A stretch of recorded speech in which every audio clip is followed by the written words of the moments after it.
আসসালামু আলাইকুম রহমতুল্লাহি অবরাকাতু। সমুদ্রের তীরবর্তী আইলা অঞ্চলে বসবাস করত তারা। তাদের প্রধান পেশা ছিল মৎস্য শিকার। মাছ শিকার ছিল তাদের জীবিকার মূল উৎস। হযরত দাউদ আলাইহিসসালাম ছিলেন তাদের নবী। সময়টা ছিল 983 থেকে 1013 খ্রিস্টপূর্ব। পুরো সপ্তাহ তারা মাছ শিকার সহ অন্যান্য কাজ করত। শুধুমাত্র শনিবার মাছ শিকার বা অন্যান্য কাজকর্ম নিষেধ ছিল, কারণ এটা ছিল তাদের জন্য ইবাদতের দিন। শনিবারের দিন মাছ শিকার করা কঠিনভাবে নিষেধ ছিল। প্রথম তারা আল্লাহর হুকুম মান্য করে চলত। তবে একদিন একজন দুষ্ট প্রকৃতির লোক ফন্দি বের করল। শনিবারে যেসব মাছ তীরবর্তী হয় সেগুলোকে সুতা দিয়ে আটকে রেখে রবিবার ধরে নিয়ে আসে। সে এত বেশি মাছ বাড়িতে নিয়ে আসতো যে অন্যরা তা দেখে অবাক হয়ে যায়। লোকজন তাকে জিজ্ঞেস করলে সে বলে, আমি তো শনিবারে নয়, রোববারে মাছ শিকার করেছি। অল্প কিছুদিনের মধ্যেই তার এই কৌশল জানাজানি হয়ে যায় এবং আরও কিছু লোক এই কৌশলে মাছ ধরা শুরু করে। কেউ সমুদ্রের তীরে গর্ত খনন করে ঝোপঝাড় দিয়ে জাল পেতে রাখে। শনিবার মাছগুলো গর্তের ভেতর জমা হলে তারা সেটার মুখ বন্ধ করে দেয় আর রবিবার মাছগুলো ধরে নিয়ে আসে। তবে আল্লাহর নবী হযরত দাউদ আলাইহিসসালাম এর খাঁটি অনুসারী ও সৎ লোকরা তাদের এই অন্যায় কাজে বাধা দিতেন এবং মাছ শিকার করতে নিষেধ করতেন। তবে তারা নিষেধ অমান্য করত আর বলতো, আমরা তো শনিবারের দিন শিকার করি না, আমরা মাছ শিকার করি রবিবারের দিন।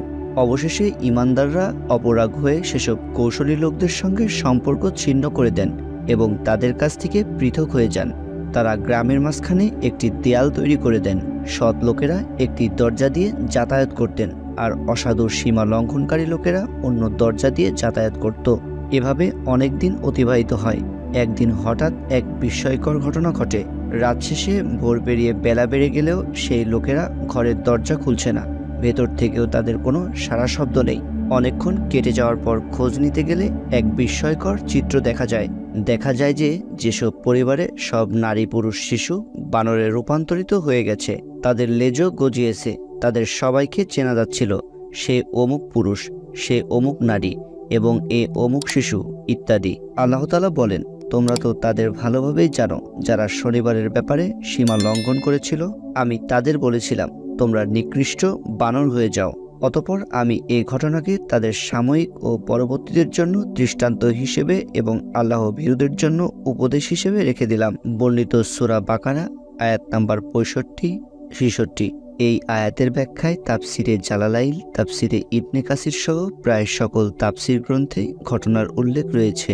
তবে বর্তমানে পৃথিবীতে বসবাসকারী বানর তাদের উত্তরসূরি নয়। হাদিসে এসেছে, হযরত আব্দুল্লাহ ইবনে মাসউদ রাহমাতুল্লাহি আলাইহি থেকে বর্ণিত, একদিন কয়েকজন সাহাবী রাসূলুল্লাহ সাল্লাল্লাহু আলাইহি ওয়াসাল্লামকে জিজ্ঞাসা করলেন, হে রাসূল, এই যুগের বানর শূকরগুলো কি সেই আকৃতি পরিবর্তিত ইহুদি সম্প্রদায়ের উত্তরসূরি?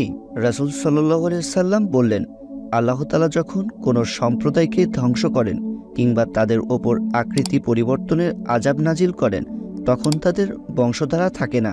আর বানর শূকর পৃথিবীতে তাদের আগেও ছিল, ভবিষ্যতেও থাকবে। বর্ণিত মুসলিম 6770।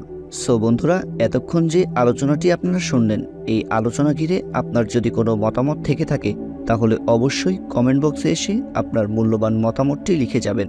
আশা করি আপনার মতামতের উত্তরটি আমরা দিতে পারবো ইনশাআল্লাহ। তো আজকের মতো ভিডিওটি এ পর্যন্ত।